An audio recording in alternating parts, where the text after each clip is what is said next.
do you ever see leaders who maybe they're not new leaders, but they've lost their ability to sort of maybe not be objective, but like from the leadership standpoint, you're supposed to be looking at 30,000 feet, for lack of a better word. Do you find that there's leaders who get like sucked into they can't see the forest through the trees, to use as many metaphors as they can?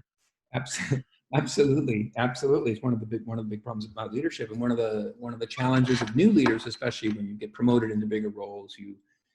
Your comfort zone is to stay doing what you've been doing, because you often have, a lot of our clients are, technical leaders or functional leaders, people who run sales or run engineering organizations or run operations, who've now been promoted to be general managers and actually run the entire business. It's very difficult to let go of the expertise, excuse me, that got you there to that role, to suddenly be a non-expert. Now I'm the general manager of the entire division, and I know nothing about sales, or I know nothing about finance. How do I do that?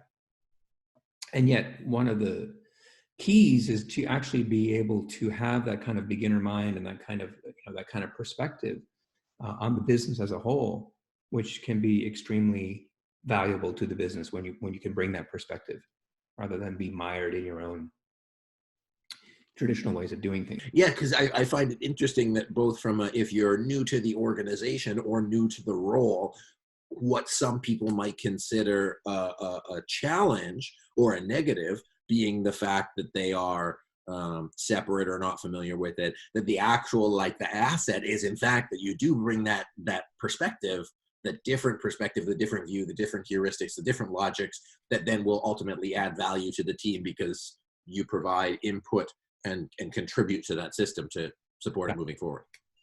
So it's so hard, right? Because we always want to be recognized for our expertise, right? And our knowledge, and we're expert in this or expert in that. It's very hard to let go of that.